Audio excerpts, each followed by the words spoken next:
नमस्कार, आप देखना शुरू कर दिए हैं कोसी न्यूज़। आज हम एक खास व्यक्ति से मिलने आए हैं। आपको बता दें कि जनसुराज के जिला के मुख्य प्रवक्ता हैं, साथ ही बराड़ी विधानसभा के प्रभारी भी हैं। इनसे हम बात करेंगे, चूँकि इस वर्ष जो है विधानसभा का चुनाव भी होना है। लगातार सभी पार्टी जो है अपना बैठक कर रहे हैं। प्रशांत किशोर का भी जो टीम है जनसुराज, यानी जनसुराज जो पार्टी है, वो भी लगातार पार्टी विस्तार भी कर रहे हैं और बैठक भी कर रहे हैं। इस वर्ष चुनाव भी लड़ेंगे और जो दावा किए हैं उन्होंने कि 243 सीट पर चुनाव लड़ने हैं। चलिए हम सीधा इन्हीं से रूबरू करते हैं। सर, सबसे पहले तो कोसी न्यूज़ में आपका बहुत बहुत स्वागत है। आपका स्वागत है और मैं सभी बराड़ी विधानसभा एवं जिला कटिहार के सभी मतदाताओं को मैं नमस्कार करता हूं। बहुत और बहुत धन्यवाद समय देने के लिए सर हमारे चैनलों में। सर, जिस तरह से माहौल बन रहा है, जैसे जैसे चुनाव नज़दीक आ रहा है, क्षेत्र में अब चर्चा का विषय होने लगा है। चौक चौराहे पर, चाय की टपरी पर जो है चुनावी माहौल जो है गर्म होने लगा है। क्या लगता है सर, इस बार चुनाव में क्या भूमिका रहेगी प्रशांत किशोर की जनसुराज पार्टी की? 15 साल हम लोगों ने राजद का शासनकाल देखा और जदयू का भी शासनकाल देखा। उसके साथ बीजेपी भी अलायंस रही। किसी से कोई बात छुपी हुई नहीं है। अगर आज नीतीश कुमार जंगल राज करके या बीजेपी जंगल राज कह के आज वोट मांगने के लिए जनता के बीच में आ रही है, तो मैं उनसे ये बात सवाल पूछना चाहता हूं कि जब जंगल राज वाले के साथ हमारे नीतीश कुमार जब साथ चले जाते हैं, तो क्या उस समय जंगल राज वाली बात खत्म हो जाती है? उस समय वो विकास की बात करने लग जाते हैं। और जब वहां से निकल के फिर भाजपा के साथ आ जाते हैं, तो फिर वो जंगल राज वाली बात हो जा रही है। अभी भी जो चुनाव का ये 2025 में जो चुनाव होना है, इस चुनाव में फिर से बात उठ रही है जंगल राज का। मैं उतनी दूर की बात नहीं करूंगा। मैं अपने बराड़ी विधानसभा के संदर्भ में मैं बात करना चाहता हूं। आज तक यहाँ पर आरजेडी का भी शासनकाल रहा, जदयू का भी रहा और सब लोगों ने देखा कि आरजेडी के साथ भी जदयू का अलायंस रहा, बीजेपी के साथ भी जदयू का अलायंस रहा। लेकिन जो यहाँ का मुख्य मुद्दा था, उस मुख्य मुद्दे पर किसी ने चुनाव नहीं लड़ा, जो कि हमारा सबसे मुख्य मुद्दा है, यहाँ का पलायन। चाहे पढ़े लिखे हों या गरीब हों या मजदूर हो, आज वो मद्रास जा रहे हैं कमाने के लिए, आज दिल्ली जा रहे हैं, आज पंजाब जा रहे हैं। अगर आपको मेरी बात की सत्यता को जांचना है, तो आप स्टेशन पर चले जाइए। रेलवे स्टेशन पर आप देखेंगे कि शायद ही किसी गांव, किसी मोहल्ले, किसी घर का आदमी ऐसा नहीं मिलेगा जो कि बाहर नहीं जा रहा है। हर घर से कमाने के लिए उनको बाहर जा रहा है। अभी हाल ही में होली बीता है, होली में लोग घर आए थे और अभी तो अधिकतर लोग ट्रेन में कूच कूच कर जा रहे हैं। लोगों को सीट नहीं मिल रहा है बैठने के लिए, लटक लटक के जा रहे हैं। इसी बात को लेके प्रशांत जी का यही कहना है कि हम आप लोगों ने जो 30 वर्षों तक का जो शासनकाल रहा, उस 30 वर्षों के शासनकाल में हमारे बराड़ी विधानसभा में ये मुद्दा क्यों नहीं बना? आज करोड़ों रुपये गंगा के बांध को लेकर के, कोसी के बांध के लेकर के खर्च किया गया, लेकिन आज भी जो कटाव का दंश, आज भी पुनर्वास लोग जो विस्थापित हुए हैं, उनका पुनर्वास का काम अभी भी, जिनको वास्तविक लाभ मिलना चाहिए, उन लोगों को आज तक लाभ नहीं मिला है। कुछ लोगों को मिला है। ये बात अभी पिछली बार मुख्यमंत्री जी आए थे, मैं उस बात से इत्तेफाक नहीं करता हूँ, वो उन्होंने दिया, लेकिन बहुत सारे लोग जो जेन्युइन लोग हैं, उन लोगों को नहीं मिला है। उसके लिए विक्टर झा जो बराड़ी से हैं, और वो हड़ताल पे भी बैठे हुए थे। बिल्कुल बिल्कुल, और वो बारंबार इस बात पर ध्यान आकृष्ट करा रहे हैं, लेकिन उनके ऊपर ही आज 20 से 25 मुकदमे उनके ऊपर सरकार के द्वारा और प्रशासन के द्वारा उनको लाद दिया जाता है, जो कि बिल्कुल ही गलत बात है। ये नहीं होना चाहिए। अगर कोई सत्य बात को अगर उठा रहा है, ये बात उठनी चाहिए। दूसरी बात, सबसे पुरानी सड़क जो है हमारी दार्जिलिंग से सिक्किम महानंदा मार्ग जिसको कहा जाता है, उसको गंगा से इस पार से उसको साहेबगंज जोड़ने की बात उठनी चाहिए, जिसको कि हमारे जो स्थानीय विधायक है, इन्होंने कभी नहीं उठाया। विधानसभा में जब अब चुनाव नज़दीक है, तब अब आप वो कभी सड़क मरम्मत की बात करते हैं, कभी वो पुल पुलिया की बात करते हैं और कभी विस्थापित की बात करते हैं, जबकि अब उनका कार्यकाल लगभग 5 साल तक वो बिल्कुल कहीं भी क्षेत्र में कोई भी काम नहीं देखने को मिला है। मैं खैरा पंचायत से आता हूँ। खैरा पंचायत में एक भी योजना या एक भी काम उनका अगर दिखा दें, तो मैं राजनीति में छोड़ दूंगा। उनकी ये स्थिति है। और वो, लेकिन वो वोट के लिए अभी कह रहे हैं कि मैं एनडीए का समर्थित उम्मीदवार हूं और एनडीए से उनको मिलेगा भी, जबकि उनका काम का परसेंटेज अगर देखा जाए बराड़ी विधानसभा में किसी भी फील्ड में, वो एक भी फील्ड कह दें कि जिस क्षेत्र में उनका कार्यक्रम या क्रियाकलाप बहुत शानदार रहा हो, तो जनता निश्चित रूप से उनके साथ खड़ी होगी, लेकिन एक भी फील्ड में उनका कोई काम नहीं हुआ। अपराधियों का मनोबल बढ़ा हुआ है। दियारा क्षेत्र में दिन दहाड़े आदमी को गोली मार दी जा रही है, दिन दहाड़े अपहरण हो रहा है, मोटरसाइकिल छीनने के क्रम में लोगों की हत्या हो रही है। कानून, लॉ एंड ऑर्डर की स्थिति जो है, इसके ऊपर हमारे माननीय विधायक जी का कोई स्टेटमेंट नहीं आता है कि उस पर क्या होगी कार्रवाई, या उन लोगों को न्याय मिलेगा या नहीं मिलेगा। इन्हीं सब बातों को लेकर के जो मूलभूत समस्याएं हैं, समेली अस्पताल की समस्या है, जिसमें कि आज तक इतने दिन हो गए, 10 वर्षों से एक महिला डॉक्टर की मांग होती रही। कुर्सेला की भी वही हालत है, समेली की भी वही हालत है, बरारी रेफरल हॉस्पिटल है, वहाँ की ये हालत है।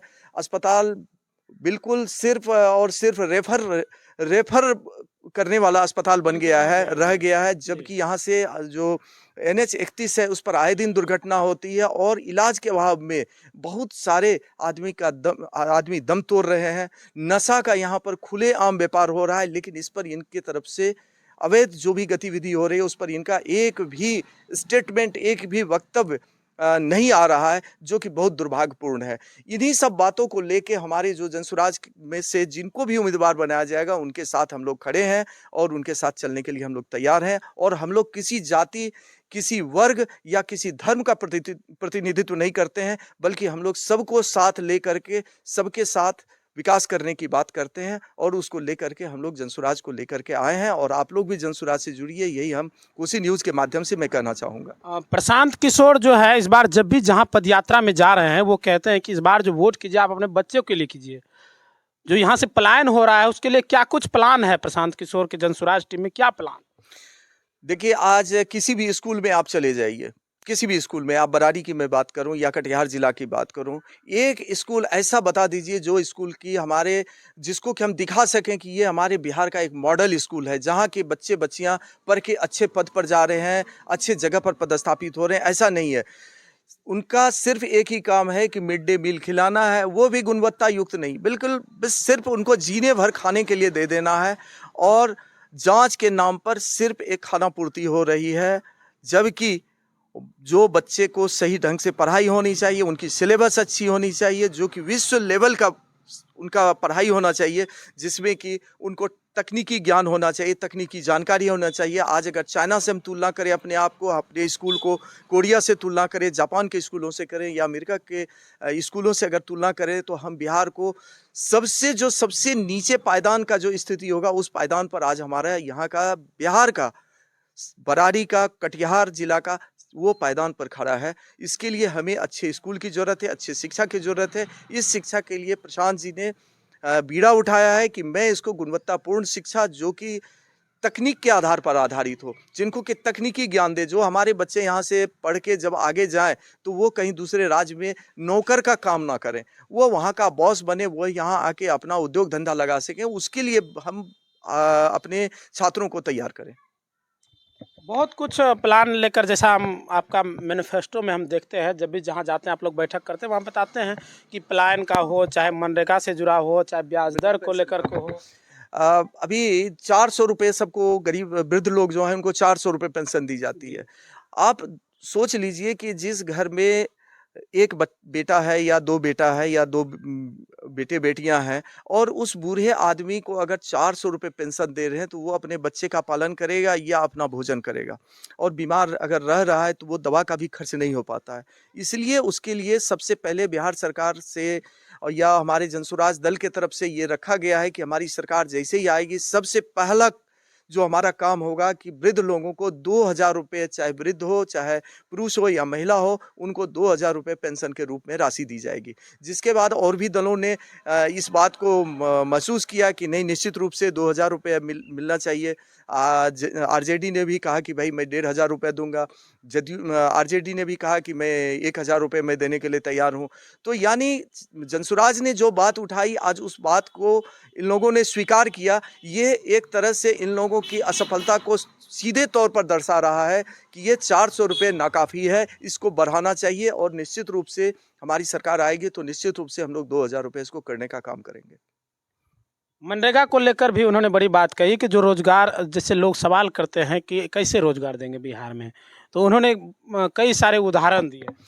देखिए, मनरेगा जो है, मनरेगा में आज किसी से छुपी हुई नहीं है। मनरेगा में काम होता है, जेसीबी मशीन से काम हो जाता है, मिट्टी से या ट्रैक्टर से काम हो जाता है, और लेबर जो गांव के मजदूर होते हैं उनका खाता में ये लोग 2600 रुपये डाल देते हैं, और उस मजदूर से अनुरोध करके 200 रुपये उनको दे करके 2500 रुपये निकाल लेते हैं। ये है मनरेगा की सच्चाई।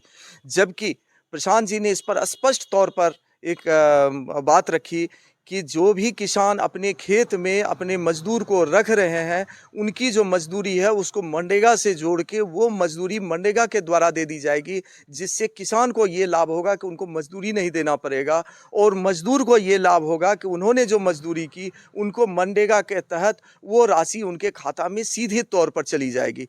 तो इससे एक तरह से भ्रष्टाचार भी कम होगा, और जो लाभुक हैं उस लाभुक तक वो राशि, सरकार की जो राशि है वो अंतिम पायदान तक वो राशि पहुँचेगी। एक तरह से कहा जाए कि एक साथ दो फायदा, किसान बिल्कुल को भी लाभ मिल जाएगा और मनरेगा में काम भी मिल जाएगा। जी बिल्कुल बिल्कुल बिल्कुल।